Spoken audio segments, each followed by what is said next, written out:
합시다 그냥.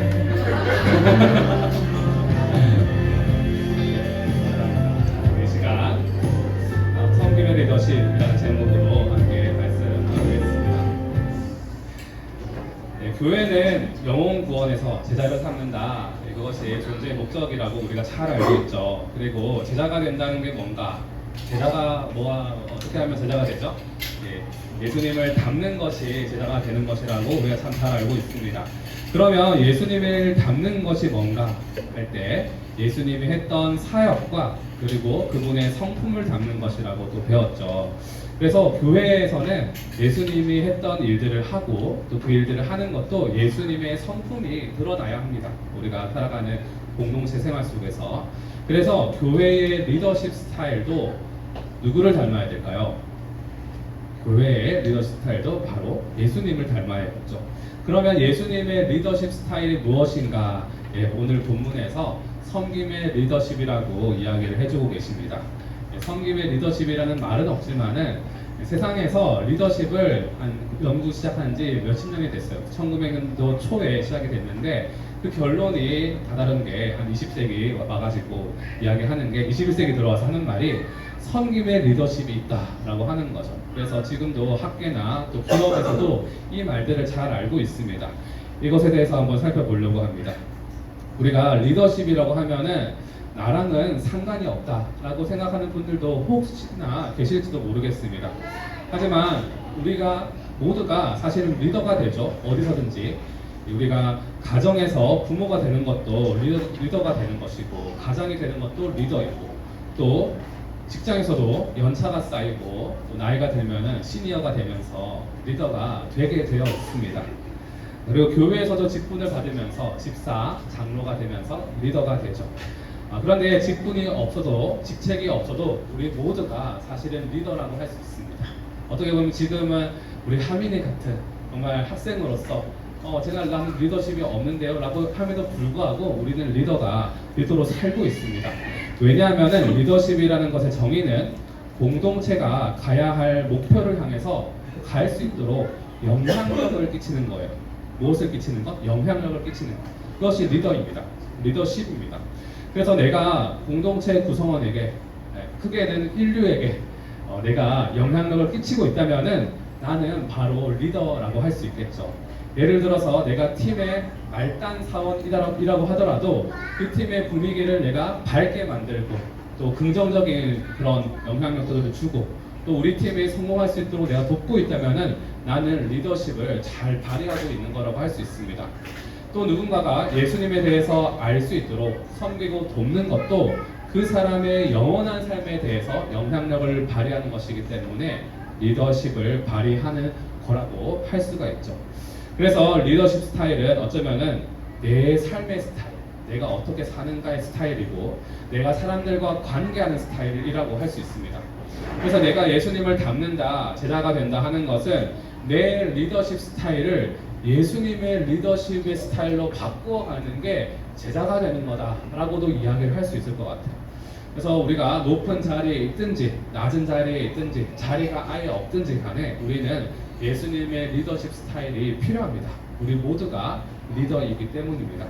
그 말에 대해서 성경에서 베드로전서 2장 9절에 이렇게 말씀하고 계십니다. 제가 읽겠습니다.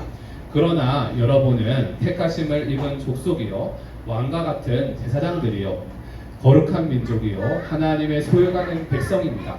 그래서 여러분을 어둠에서 불러내어 자기의 놀라운 빛 가운데로 인도하신 분의 업적을 여러분이 선포하는 것입니다. 여기서 여러분은 누구를 말할까요? 예수님을 믿는 모든 사람, 우리를 말하고 있죠. 그런데 우리가 어떤 족속들인가? 왕과 같은 제사장이다 라고 말하고 있습니다. 왕은 사회적인 리더라고 할 수 있고 제사장은 종교적인 리더라고 할 수 있겠죠. 그래서 우리가 이런 리더라고 말씀을 하고 있는 것입니다. 또 마지막 문장에 이렇게 말씀하십니다. 우리가 왜 리더가 되었나? 하나님이 우리를 왜 리더로 불러주셨나? 이렇게 말하죠. 여러분을 어둠에서 불러내어 자기의 놀라운 빛 가운데로 인도하신 분의 업적을 여러분이 선포하는 것입니다. 세상에 나가서 하나님의 놀라운 업적을 선포하고 영향력을 끼치라고 우리 모두를 리더로 불러주셨다는 거예요. 그래서 사람들이 하나님 앞으로 돌아오게 되고 예배하게 되고 그런 그림을 바라시고 계시는 거죠. 그래서 우리 모두가 이 세상에 대해서 리더라고 할 수 있습니다. 우리는 리더 집단입니다. 그래서 교회에서는 특히 목장에서는 이 섬김의 리더십, 예수님의 리더십을 훈련하고 개발하는 장소가 되어야 됩니다. 그런데 이 섬김의 리더십 하면은 이 말이 굉장히 오묘하죠. 리더인데 섬긴다. 그게 우리 생각에서는 참 어색하게 느껴집니다. 왜냐하면 섬기는 것은 보통 아랫사람, 밑에 있는 사람들이 하는 거고 과거로 치면은 하인들, 종들이 하는 것이기 때문입니다. 그래서 영어로는 섬김의 리더십이 서번트 리더십이죠. 종의 리더십이라고 말을 하고 있습니다. 그런데 종이 어떻게 리더가 되냐, 상사의 리더가 되겠냐, 종이 되는 게 어떻게 리더가 되는 것이냐, 이상하죠. 그런데 성경에서는 정말로 섬김의 리더십, 서번트 리더십이 있다고 말씀하시고 그것이 예수님의 리더십이라고 말씀하고 있습니다. 같이 읽겠습니다. 43절, 44절 시작. 너희 가운데서 누구든지 위대하게 되고자 하는 사람은 너희를 섬기는 사람이 되어야 하고 너희 가운데서 누구든지 으뜸이 되고자 하는 사람은 모든 사람의 종이 되어야 한다. 아멘. 여기에서 위대하다, 으뜸이 된다, 이 말은 한 사람의 지위나 교회로 치면 직분일 수도 있고 또는 지위가 아니더라도 어떤 자신의 위치에 관한 이야기일 수 있습니다. 사회적인 위치일 수도 있고 그리고 섬기는 사람이 되어야 한다, 종이 되어야 한다는 것은 그 위치나 직분을 가지는 목적에 대해서 얘기를 하고 있는 거죠. 뭐 하기 위해서 섬기려고 사장이 되고 섬기려고 목자가 되고 섬기려고 집사, 장로, 목사가 된다, 이런 말입니다. 그런데 이런 목적으로 리더가 된다 하는 것은 세상의 가치관에서는 조금 이상한 이야기죠. 왜냐하면 일반적으로는 섬기려고가 아니라 내가 섬김을 받으려고 리더가 됩니다. 높은 자리에 오르고 싶어하고 또 그런 영향력들을 발휘하려고 하죠. 그런데 예수님은 우리가 낮든 높든 어떤 위치를 받을지 어떤 직급에 있든지 다른 목적은 무엇일까? 섬기는 것이 목적이 되어야 합니다. 내가 직장에서도 그렇고 교회에서도 그렇고 가정에서도 그렇고 모든 것이 목적이 섬김이 목적이 되어야 한다라고 말씀하십니다. 이것을 강조하기 위해서 예수님이 으뜸이 되려면 1등이 되려면 종이 되어야 한다, 서번트가 되라, 이렇게 얘기를 하는 거죠. 그래서 서번트 리더십, 섬김의 리더십 이렇게 나옵니다. 그런데 예수님이 아무 의미 없는 말이나 진리가 아닌 것들을 이렇게 어색한 조합을 만들지는 않겠죠. 진짜 이게 맞으니까, 이게 당연하니까, 진리니까 이 말씀을 하시는 것입니다. 그래서 예수님의 가치관에서는 이 서번트 리더십이 너무 당연하신 거예요. 너무 맞는 말인 거예요. 그래서 아니, 으뜸과 종이 당연한 같은 거 아니야? 섬기려고 리더 되는 거 아니야? 그거 원래 그렇게 하는 거야, 이 말씀을 하시는 거예요.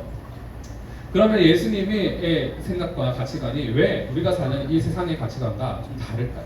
모순되어 보일까요? 그것은 오늘 말씀에서 나라가 다르기 때문에 이상하게 보인다라고 말씀하십니다. 42절 말씀에 이렇게 말을 하고 있죠. 너희가 아는 대로 이방 사람들을 다스린다고 자처하는 사람들은 백성들을 마구 내리누르고 고관들은 백성들에게 세도를 부린다라고 말씀합니다. 그런데 43절에서 그러나 너희끼리는 그렇게 해서는 안 된다라고 하죠. 여기서 이방 사람들과 너희끼리를 비교하고 있습니다. 이방 사람은 뭐죠? 이스라엘 사람들이 아닌 사람들, 다른 나라 사람들을 말하죠. 우리 영적으로 말하면 하나님 나라 백성이 아닌 사람들을 이방 사람들이라고 얘기합니다. 그래서 요즘으로 치면은 영적인 이스라엘인 우리와 다른 세상 사람들을 비교를 하고 있는 거예요. 그래서 우리의 문화와 또 세상의 문화가 당연히 달라야 한다. 왜? 나라가 다르니까 다른 것이다 라고 말씀하는 거죠. 하나님의 나라와 아닌 나라. 제가 캐나다에 와서 참 좋은 게 뭔가 하면은 저희 집 마당에도 그렇고 공원에도 가면은 잔디가 깔려 있는 거예요. 잔디가 너무 좋아요. 정말 멋있고 예쁘고 가서 뒹굴고 아이들도 뛰어놀 수 있고 만질 수 있고. 근데 여러분, 한국에서 코리아에서의 잔디밭은 어떤 곳인가? 보기는 좋은데 이렇게 써있죠. 잔디를 밟지 마시오. 출입 금지 써 있습니다. 들어가지 마시오. 또 한국에서는 요즘 그 진드기가 돌아다니는데 이게 살인 진드기라고 찌쯔 가무시라는 그런 병을 옮겨요. 저희 어머니도 한번 걸렸다가 보고 나왔는데 이게 치사율이 굉장히 높습니다.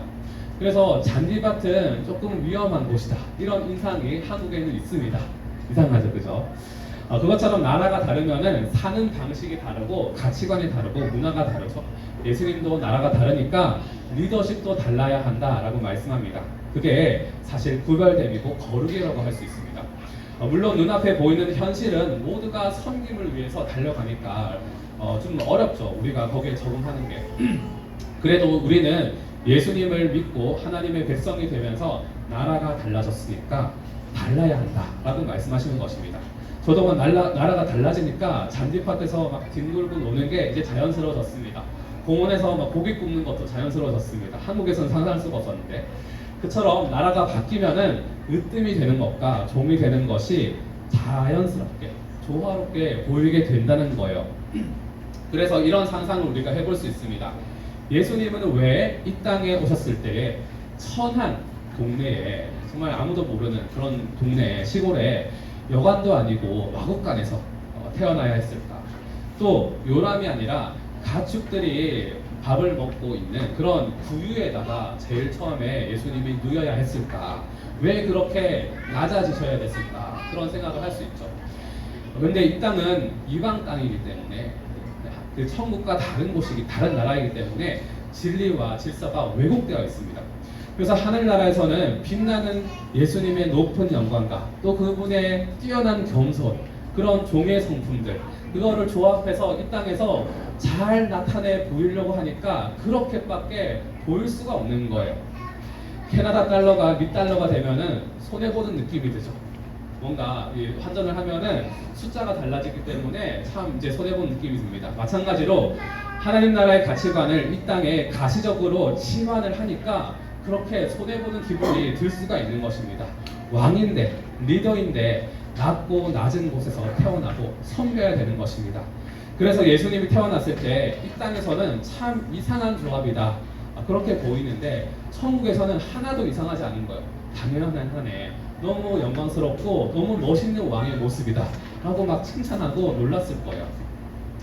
그래서 우리도 이제 리더에 대한 가치관을 천국의 것으로 환전을 해야 됩니다. 변환을 해야 됩니다. 이 땅에서는 이상하게 보일 수 있겠지만은 섬기는 것이 리더가 되는 것이구나, 종이 되는 게 으뜸이 되는 것이구나. 교회는 하나님의 나라, 천국이 이 땅에 구현이 되고 있는 그런 장소입니다. 그래서 이런 천국의 리더십, 섬김의 리더십이 확고해질수록 교회의 분위기도 어떻게 변하게 될까요? 점점 더 천국과 비슷해서 갈 것입니다. 이 섬김의 리더십이 그러면 구체적으로 무엇인가, 오늘과 다음 주의 말씀에서 또 이야기 몇 가지로 해보겠습니다. 5번, 섬김의 리더십은 권위에서 나옵니다. 다시 42절 다시 한번 보겠습니다. 제가 읽겠습니다. 그래서 예수께서는 그들을 곁에 불러놓고 그들에게 말씀하셨다. 너희가 아는 대로 이방 사람들을 다스린다고 자처하는 사람들은 백성을 마구 내리누르고 고관들은 백성들에게 세도를 부린다. 그러니까 뭘죠? 이방 나라는 권력자들은 사람들을 찍어 누르지, 그리고 자기의 권력과 권세를 막 부리지. 그런데 우리는 그렇게 하면 안 돼, 이런 얘기를 하시는 거죠. 그러면서 43절, 44절에서 이렇게 말씀합니다. 똑같은 말씀인데 다시 한번 같이 읽겠습니다. 시작. 너희 가운데서 누구든지 위대하게 되고자 하는 사람은 너희를 섬기는 사람이 되어야 하고, 너희 가운데서 누구든지 으뜸이 되고자 하는 사람은 모든 사람의 종이 되어야 한다. 그러니까 하나님의 나라는 세상이 돌아가는 방식과 완전히 다른 나라야. 어떻게 다르냐? 위대하게 되고 싶으면 섬겨야 돼. 우두머리가 되고 싶으면 종이 되어야 해. 이렇게 말씀을 하시죠. 이 42절부터 44절까지를 줄여서 말하면 이렇게 얘기할 수 있을 것 같아요. 섬김의 리더십은 파워로 세워진, 권력에서 나오는 것이 아니라 섬김으로 세워진 권위에서 흘러나오는 것이다. 이렇게 이야기할 수 있을 것 같습니다. 권력은 뭐죠? 위치나 파워, 그런 것에 주어지는 직책이나 직위라고도 할 수 있을 것 같아요. 어떤 자리에 오르면 그에 따른 파워가 주어지죠. 그리고 권력은 강제할 수 있는 힘입니다. 하기 싫어도 하게 할 수 있어요. 권력을 선하게 사용하면 어떻게 될까? 사람 가운데 질서가 세워집니다. 평안과 안정이 있습니다. 교회에도 그런 것이 있어요. 7위권이라는 게 있습니다. 그래서 말씀에 어떤 성도님이 너무 심하게 위배가 되면은 성찬식에 참여할 수 없게 그렇게 수찬 정지를 시킬 수 있습니다. 또 직분을 정지를 시킬 수 있고, 또 심하게는 공동체의 참여를 금지시키는, 쉬게 만드는 그런 것도 있습니다. 그런 것들이 교단마다 교회마다 있습니다. 가정에서도 자녀가 잘못하면 부모님이 제한을 하죠. 노는 것을 막거나 뭐 이런 식으로 제한을 겁니다. 그렇게 힘과 지위는 잘 사용하면 선한 섬김이 되지만 남용해서 막 쓰거나 사랑 없이 쓰면 지배하는 것이 되고 관계를 망가뜨리죠. 그래서 42절에 말씀하시기를 이방의 권력자들은 이 권력을 잘못 사용하고 있다. 지배하고 세도를 부린다 라고 합니다. 그러면은 권위는 뭘까요? 한국말로 권위적이다, 영어로는 authoritarian이라고 하는데 그런 거는 권력이랑 좀 비슷한 말입니다. 권위적이다 이런 것들. 하지만 여기서 말하는 권위는 정당성이 있는 그런 권위를 말합니다. 권위가 있는 거죠. 저분은 법학의 저명한 학자이기 때문에 이런 말씀을 할 수 있는 권위가 있다. 이거는 우리가 좀 따르고 싶은, 인정이 되는 정당한 권위를 말하고 있죠. 그래서 사람들이 기꺼이 따라가고 싶어서 따라가는 게 권위입니다. 그래서 권력은 좀 강제력이 있고 그런 것이라면 막 뿌리면 따라가고 싶지 않은데, 권위는 어떤 것인가? 정당하기 때문에 기꺼이 마음에서 우러나서 따라가는 거죠. 그래서 섬김의 리더십에서 말하는 권위는 뭔가? 그 사회의 리더십 이론에서는 이렇게 말합니다. 사람된 인성과 깊은 연관이 있다. 리더십이 무엇과 연관이 있다고요? 우리는 보통 지위랑 연관을 시키죠. 근데 섬김의 리더십은 무엇과 관련이 있냐면은 인성과 관련이 있대요. 특히 이런 것들: 인내, 친절, 겸손, 이타주의, 존중, 용서, 정직, 헌신, 사랑, 이런 요소들을 보고 따르고 싶어 한다라고 얘기를 해요. 그래서 이게 단순하게 말하면은 리더십은 인성이다, 이렇게까지도 이야기를 합니다. 그걸 오늘 말씀에서는 섬김으로 표현을 하고 있어요. 섬김을 한번 해보를 해볼게요. 섬김은 뭘까? 사랑과 희생이라고 할 수 있습니다. 이 사랑 안에 앞에서 말했던 그런 선한 성품들이 다 들어가 있어요. 또 희생은 뭐죠? 행동이죠. 그런 것들을 밖으로 표현하는 것들. 그래서 이런 것들을 합친 것이 섬김이라고 할 수 있습니다. 이 섬김으로 권위가 세워진다라고 말씀을 하시는 거죠.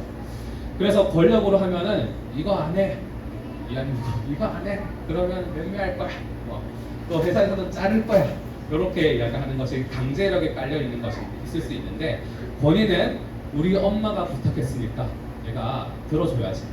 우리 사랑하고 존경하는 아내가 또 이야기하니까 너무 귀찮은데 해줘야겠다. 이런 것들이 권위를 따라가는 모습이죠.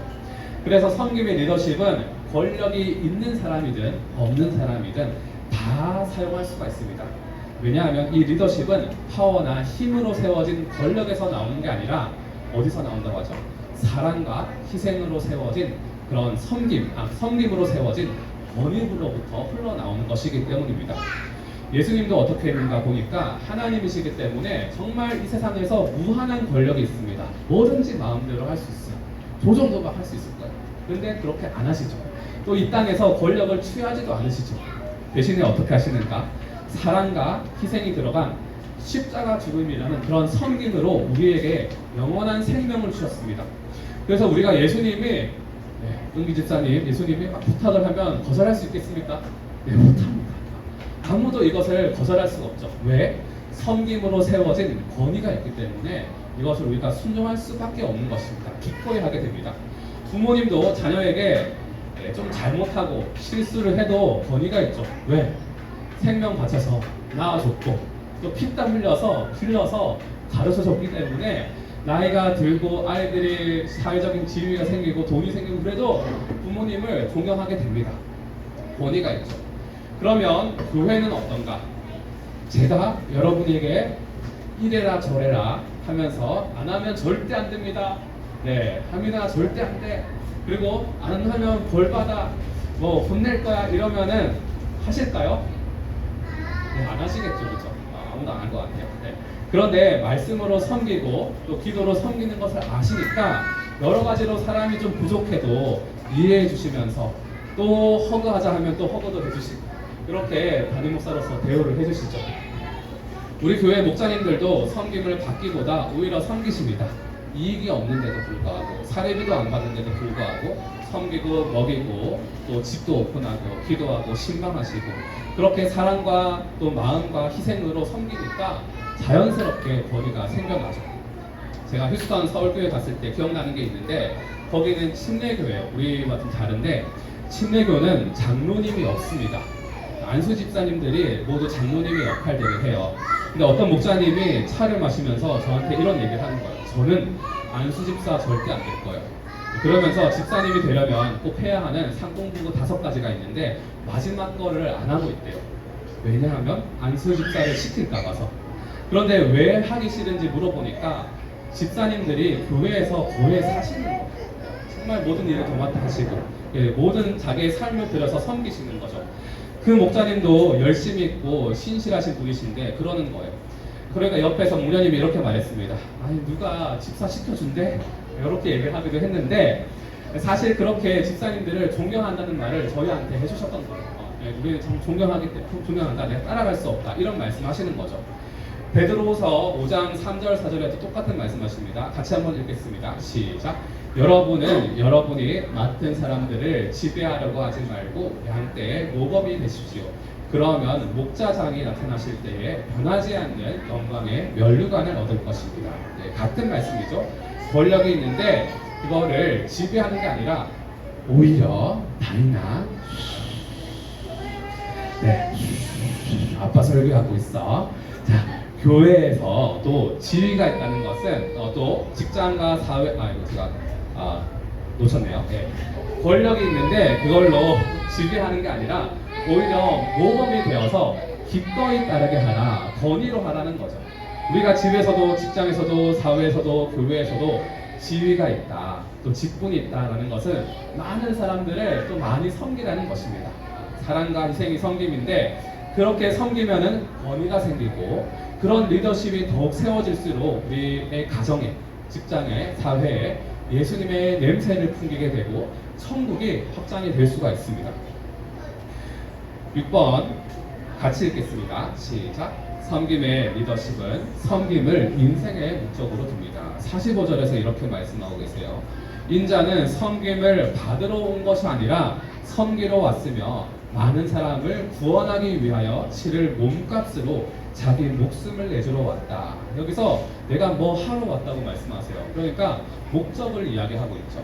어떻게 얘기하는가? 내가 섬김을 받으러 온 게 아니라 섬기러 왔다. 예수님이 이 땅에 오신 목적이 있는데 내가 영혼을 구원하러 왔어. 내가 죄의 문제를 해결하러 왔어. 내가 영생을 주기 위해 왔어. 이렇게만 이야기하셔도 괜찮아요. 그런데 굳이 내가 섬기러 왔다라고 말씀합니다. 섬기러 온다 하면은 폼이 안 나죠. 그런데 섬기러 왔다 이렇게 얘기하는 거예요. 여러분 당신은 사랑받기 위해 태어난 사람, 이런 축복송 다 아시죠? 이것을 이 가사가 가지는 진리가 있습니다. 하나님은 사랑이십니다. 그래서 하나님은 우리를 사랑으로 사랑하려고 또 사랑을 주려고 창조를 했다. 이런 가사의 의미가 있죠. 그런 진리와 하나님의 성품이 들어가 있기 때문에 이 축복송을 부르면 참 감동이 있습니다. 그런데 이걸 잘못 이해하면은 내가 나만 사랑받으려고 태어났어. 이렇게 오해하는 경우도 있어요. 근데 예수님은 이 땅에 태어나신 목적이 자신이 잘 살고 떵떵거리며 섬김을 받기만 하고 사랑만 받고 살려는 게 아니라 내가 섬기러 왔다. 이렇게 말씀하십니다. 다시 말하면 예수님은 사랑하기 위해서 태어났다 라고 말씀하십니다. 그런데 예수님만 그런 목적을 이 땅에 갖고 태어났을까? 우리가 하나님의 나라의 백성이 아니라면 섬김을 받는 것이 목적이 될 수 있습니다. 나라가 다르니까. 하지만 우리가 예수님을 믿었고 우리의 국적을 이미 바꿨죠. 시민권도 바꿨습니다. 가치관이 달라졌습니다. 그래서 우리는 이것이 바뀌어야겠죠. 특별히 갈라디아서 2장 20절에서 이렇게 말씀하십니다. 같이 읽겠습니다. 시작. 나는 그리스도와 함께 십자가에 못 박혔습니다. 이제 살고 있는 것은 내가 아닙니다. 그리스도께서 내 안에서 살고 계십니다. 내가 지금 육신 안에서 살고 있는 삶은 나를 사랑하셔서 나를 위하여 자기 몸을 내어주신 하나님의 아들을 믿는 믿음 안에서 살아가는 것입니다. 네, 이제라고 말하는데, 이제는 예수님 믿고 나서 이제 죄인인 우리는 십자가에 못 박혀 죽었대요. 이미 김중기는 죽었습니다. 네, 죄인인 김중기는 빨리 하시네. 죽었습니다. 그래서 이제 사는 것은 누가 사는 거래요? 예수님이, 그리스도께서 내 안에 사시는 것이다. 그러면은 예수님이 이 땅에 태어나신 목적이 섬기러 온 것이니까 이제 우리의 삶에, 우리의 인생의 목적은 무엇이 되었을까요? 우리가 사는 것이 예수님이 사는 것이기 때문에 우리의 인생의 목적도 달라졌습니다. 예수님처럼 섬기는 것, 사랑하는 것이 목적이 되었습니다. 그리고 이렇게 예수님이 주신 목적대로 살면 사실 우리 인생에 참 만족이 있어요. 그래서 우리가 축복송 2절로 만들었으면 좋겠어요. 당신은 사랑하기 위해 태어난 사람, 네, 이렇게 만들어도 좋을 것 같습니다. 섬기기 위해 태어난 사람, 이렇게 할 수도 있고. 자, 그렇다고 우리 사랑받기 위해서 태어난 게 잘못된 말은 아닙니다. 하나님께서 우리를 만드실 때 사랑하려고 만드신 거 정답 맞습니다. 그런데 하나님께서 우리를 창조하신 목적인 그 사랑을 우리에게 주실 때 어떻게 주실까요? 1대1의 관계 속에서 기도하고 말씀으로 하나님이 응답해 주시고 막 그러면서 우리에게 사랑을 주실 수도 있습니다. 그런데 많은 경우에는 하나님께서 우리에게 사랑을 주실 때 사람들을 통해서 주시는 것 같아요. 제가 대학생 때 마음이 굉장히 어두운 시절을 많이 보냈습니다. 그때 교회에서 저희 팀원들, 특히 우리로 치면은 목장의 식구들, 목원들이 제가 생일일 때 잠시 생일 축하를 해줬습니다. 그때 그 생일 축하는 케이크도 없었고요. 캐나다로 치면은 달라라마에서 산 듯한 그런 싸구려 생일 선물을 포장을 해주면서 그때 비눗방울인가 막 그런 거를 대학생인데 줬어요. 10명 정도가 축하를 해줬는데 이거는 이제 매번 모든 팀원들에게 항상 해주는 그런 평범한 또 싸구려 생일 축하였습니다. 그런데 그 평범하고 싸구려인 축하를 받고 나서 제가 화장실로 가가지고 막 울었어요. 제가 울면서도 제가 왜 우는지 참 모르겠더라고요. 근데 울음이 계속 나오더라고요. 너무 평범한데 제가 지금까지 생일 축하 안 받아본 것도 아닌데 매년 받았는데, 그런데 다른 팀원들에게도 다 똑같이 주는 그런 생일 축하인데 왜 제가 그렇게 울고 있었을까? 저는 그것이 교회 공동체를 통해서 하나님께서 주신 사랑이 저에게 와닿았다고 그렇게 느꼈습니다. 그렇게밖에 설명이 안 되더라고요. 그런 공동체의 작은 섬김이 하나님의 사랑을 흘려보내는 통로가 되었던 것입니다. 지난주에 저희 아내가 생일이었는데 좀 더 잘해줬어야 되나 싶은데요. 스테이크를 구웠는데 제가 구웠습니다. 굽는 걸 제가 잘 못해가지고 육즙이 다 빠졌어요. 레스팅을 했는데 은박지를 딱 까니까 국물이 막히더라고요. 그리고 우리 김 목사님이 케이크를 사줘가지고 집으로 가져갔는데 케이크를 제가 떨어뜨렸어요. 그래서 생일 축하를 하는데 뭉개진 케이크로 그렇게 생일 축하를 했습니다. 그래도 저의 섬김으로 김 목사님의 섬김을 통해서 하나님의 사랑이 전달이 되었을까요? 네, 되었겠죠, 그죠? 네, 그래도 된답니다. 그리고 지난주에 올리브 블레싱 할 때 우리 유나가 생일이어서 감사하다고 기도 제목을 냈어요. 감사 제목을 냈어요. 그때 제가 생일 축하 노래를 불러주고 싶더라고요. 같이 부르자 이렇게 하고 싶었는데 용기가 안 나가지고 제가 그렇게 말을 못했습니다. 후회가 되더라고요. 그래서 아이들 밥 먹고 있을 때 제가 가가지고 해피 버스데이 투 유 2번 해줬습니다. 그래서 이 설교를 준비하면서도 생각이 난 건데, 제가 대학생 때 그 생일 축하 노래 한 곡이 저에게 그 하나님의 사랑을 전달하는 통로가 되었듯이 우리 유나에게도 작은 그 하나님의 사랑의 통로가 되었을 텐데 그런 아쉬움이 남더라고요. 예배 시간에 항상 할 수 있을지는 모르겠는데 그런 고민들이 됐습니다. 우리가 목장을 하는 이유도 바로 이런 것입니다. 목장에서는 두 가지를 해야 됩니다. 무엇인가 하면은 하나님의 능력을 경험하는 것이고, 두 번째로는 하나님의 사랑을 경험하는 거예요. 여러분, 하나님의 능력은 무엇을 통해서 우리가 경험할 수 있을까요? 기도 응답을 통해서 우리는 하나님의 사랑을 경험할 수가 있습니다. 그러면은 능력을 경험할 수 있습니다. 그러면은 하나님의 사랑은 무엇을 통해서 우리가 경험할 수 있을까요? 우리의 사랑과 희생이 담긴 섬김을 통해서 하나님의 사랑을 우리가 경험할 수가 있는 것입니다. 그래서 우리가 거창한 섬김이 아니어도 됩니다. 원래 감동적인 섬김은 어떤 섬김인가? 내가 없는데 하는 것이 감동적인 섬김이에요. 제가 휴스턴 연수를 갔을 때 참 목자님들께 감사하다, 이 섬김이 감동이 되었던 이유는 뭔가 하면은 그분들이 진짜 바쁜 사람들이라는 거예요. 그걸 알고 있는데 그 사람들이 직장에서, 가정에서 시간을 막 쪼개가지고 저희들을 만나러 와주시고 섬겨주시고, 이게 진짜 감동이 되더라고요. 제가 대학생 때 받았던 생일 축하도 정말 달러라나 같은 곳에서 한, 정말 뭔지도 기억 제대로 안 나는 그런 싸구려에다가 케이크도 없는 축하였는데, 다 가진 게 없는 대학생들이다 보니까 그것도 그 소소한 섬김을 통해서 하나님의 사랑이 흘러간다는 거죠. 저희 아내의 생일 때도 제가 참 부족한, 요리를 잘 안 해서 꾸는 솜씨가 부족한데도 사랑이 흘러갔다는 거겠죠? 네, 갔죠, 그죠? 그래서 우리가 목장에서 목원들끼리 서로 섬기면서, 또는 VIP들을 섬기면서 우리가 바랄 것은 이것입니다. 내 작고 소소한 이 사랑의 섬김을 통해서 내 사랑도 전달이 되겠지만, 또 누구의 사랑? 하나님의 사랑이 전달되도록 기도하면서 섬기는 것입니다. 그렇게 해서 목원들끼리 또 목장에 온 VIP를 서로 섬겨서 사랑을 주면 내가 섬기러 왔다 했던 예수님의 그 인생의 목적을 우리가 닮아갈 수 있는 것이고, 또 그 사랑을 받는 사람은 어떻게 될까요? 사랑받기 위해 태어난 그 하나님께서 창조하신 목적을 그 사람도 이루어가는 것입니다. 내가 하나님의 사랑을 받으면서. 그렇게 하나님의 사랑을 주고 받는 곳이 천국이겠죠. 그러니까 섬김을 통해서 목장이 천국 같아질 수가 있는 것입니다. 그래서 우리의 목장이 천국 같아지고 싶어, 그러면 더 섬기는 거. 우리 가정이 천국 같아지고 싶어, 더 섬기는 거야. 제가 참 못 섬기죠, 그죠? 더 섬기는 것이고, 또 그렇게 리더십 스타일이 내 스타일이 아니라 예수님스러워지고, 이 땅의 방식이 아니라 하나님의 나라의 방식이 되어갈 때 우리는 이 땅에서 그 천국을 더 누리고, 또 믿지 않은 사람에게 교회를 통해서, 목장을 통해서, 우리 가정을 통해서 천국을 보여줄 수가 있습니다. 여러분, 믿지 않는 사람들이 천국이 어딨냐라고 묻죠. 물으셨죠? 여러분도 물으셨죠? 그 사람에게 여기에 있다라고 말을 해줘야 됩니다. 그러기 위해서 섬김의 리더십이 우리에게 필요합니다. 제가 연수에서 또 들었던 이야기인데요, 성도님들이 휴스턴 교회 담임 목사님에게 가끔 이렇게 말한대요.